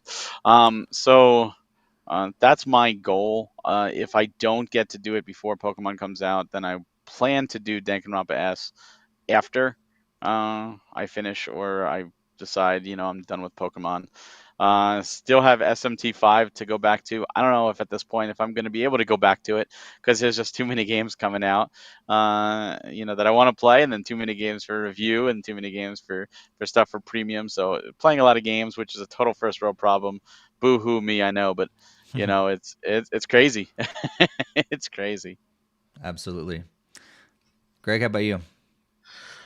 Yeah, I think just getting that overload of plenty of new games that like both me and my daughter have to play. I don't think I'll be checking any of these out immediately, but I mean, I usually do like to look into games like possibly like Vivid Night, because usually games that have like nights and stuff have been pretty good, like Cathedral and some other ones that have made my previous Game of the Year list. So I think there was like that one, and also let's see, what was it? Oh, Hammer Kit or something that kind of looks possibly interesting. So I might end up at least taking a look at those to see if there's something just like marked to purchase later down the road. But that's probably what I'll be playing the next few weeks. Nice. I just saw right the day before Pokemon comes out, Gumball Chronicles Luminous Avenger IX2 comes out. That is an amazing series, the Gunvolt games. If you've never played them, Mega Man X style, done by the team that did the ZX and the Zero games. Fantastic. That's a game I do plan to play and then plan to enjoy. And Life is Strange comes out right after. I see that too. So you got to do that, Steve. You got to go for the remaster collection. Oh, it's so good. Yeah, it's definitely got me excited. I was not. I mean, I heard good things about it, but it wasn't one of those series that I was like, oh yeah, I'm definitely going to be playing, as many as I can. But after trying True Colors for a while, sinking several hours into it, I definitely am looking forward to checking out the rest of the games in the series as well. Yeah, and so February, I mean, it may not be a game that I get right as soon as it comes out, but I will eventually be playing those games for sure. I want to finish True Colors first, Yeah. if Square actually allows me to do that without restarting it. But Life is Strange 1 especially has one of those endings where it pretty much puts you in two camp. Which did you choose? And it's so there's literally two options in that one. there's two options at the very end of the game. Oh, okay. And it's like puts you in two camps. It's like a cultural thing. Like, did you choose A or did you choose B? Mm, And the key is there's no right answer. It's nice. all philosophical, and it's interesting to see. It's an experience, like I say. Before the Storm supplements it. It's a prequel, but it adds to the story. I think it betters Life is Strange 1 story, and I wish I had played it before Life is Mm, Strange to get a bigger grasp of the characters. But then this remaster collection is perfect because you're getting both of them. yeah. Um, yeah, I envy people who get to play it for the first time. So good. And Life is Strange. Do 1 and 2 connect? They loosely connect. They all Loosely True connect. Colors too. They all take place Oh, okay. in the same world, the same universe. Okay. And in fact, one of the characters you see in True Colors, you first see her in Before the Storm. Oh, okay. So she winds up moving from Washington or Oregon, actually. I think it's Oregon to Sarah. Colorado. Not Sarah.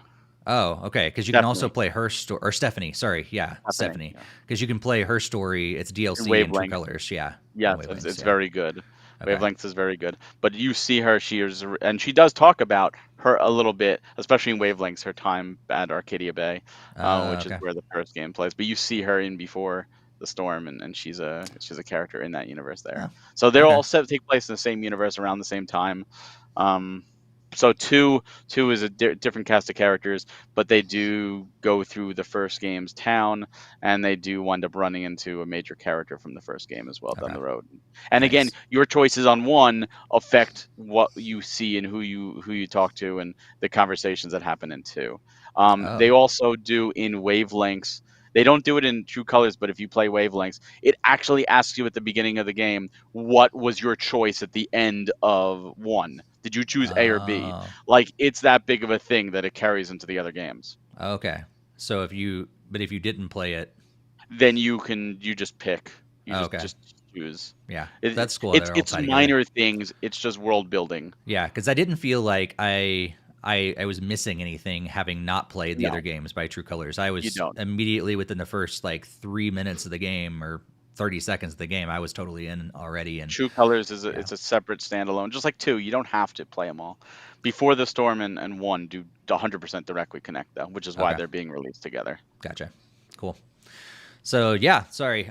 We talking more about. We could probably do once I get all these under. We should probably just talk about Life is Strange for a while. It could be like an entire show. That all right. So and Greg, you gotta get into this. It's great. I'm serious. Like all the things that Barry said. Now that I've actually played it, I 100% agree. It's great. So.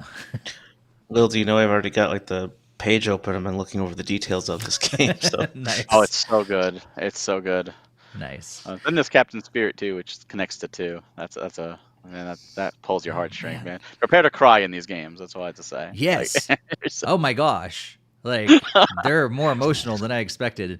I told my wife, I was like, you need to like, I don't usually like, she liked watching me play Breath of the Wild because she liked the storyline and everything that was going on. It was kind of fun for her to watch, but normally she doesn't watch me play video games. But I told her, I was like, you should watch me play Life is Strange because it's not, it's basically you're watching this kind of animated movie kind of play out in front of you, but you get to have this full interaction a lot of times. So it's pretty cool. Yeah. My wife has watched me and played it. Oh wow! I'm just kind of curious. Did you get to the part with the record store, not the record store owner, the flower shop owner, and you had to make a choice at the end with her? Mm-hmm. Did you choose to tell or not tell? No. You didn't tell? I didn't. No. I also didn't tell because I lived with somebody who did dementia. Yeah. And it was such a hard thing for me. It hit me on such an Right. emotional level. I'm like, oh my God, this is my life for years. Yeah. It was so impactful. Yeah. It makes you think about so many other life situation things. Like, because usually there is no right or wrong answer. There's no these No. are a lot of times these are gray situations that you have to walk Mhm. through, and it's like, oh man. So it's really interesting because I've tried to play it before. I love choose your own adventure movie or not movies. I've never Books. tried out one of those. I knew that they do have them.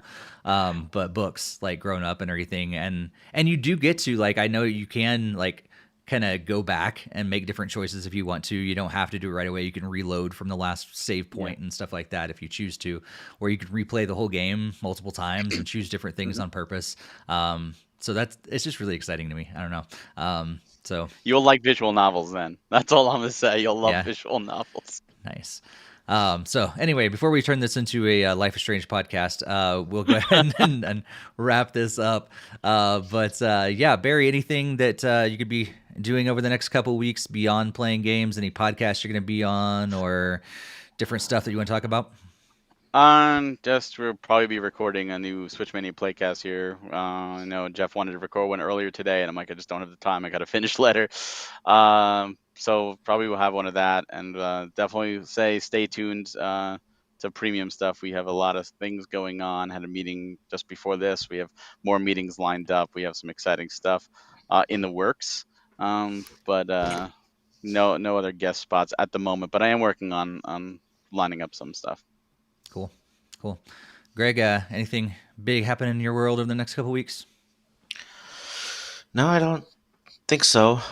Pretty much just will be trying to play through this greatly enhanced backlog that I have with my daughter over the last things. A game that she got for her birthday was Pokemon Snap, and even that looks kind of fun. I was watching her take a bunch of pictures of Pokemon, and she was all freaking out when she saw like Score Bunny and stuff like that, like in the first few levels. So um, I might even be jumping into that one to play soon too. Might do my own save file for it. So Nice. Yeah, I'm hoping to get back to all these games that I have been playing and finish up a lot of them. Hopefully, I've actually finished up True Colors before next time, if we get that patch, or if I get it into me to restart the whole game. Yeah, excited to finish up Figment, Horatio Go Snowboarding, talk about that a little more later as well. But that's kind of what I'm looking forward to, is just playing some more of these games. So one last thing, if you have not followed us on social media for each of us, you can do that as well. Wow, that screen just totally moved on me. I was going to... There we go. Our Twitter handles are on the screen, at Steve Cullum, and you can follow me on Twitter. You can also follow Barry at Huck Hellfire, and follow Greg at GamerGD3 all on Twitter. If you guys want to follow us in addition to NintendoFuse, that'd be awesome. But yeah, that's pretty much brings us to the end of this episode of the NintendoFuse podcast. We'll be back on January 31st live with another episode 244. Yeah, I think that's pretty much it. Thanks to all of you guys that joined us in the chat. It was great to have all you guys talking tonight. It's awesome. We hope to see you next time. Happy gaming, everybody. Have a good one. see you later.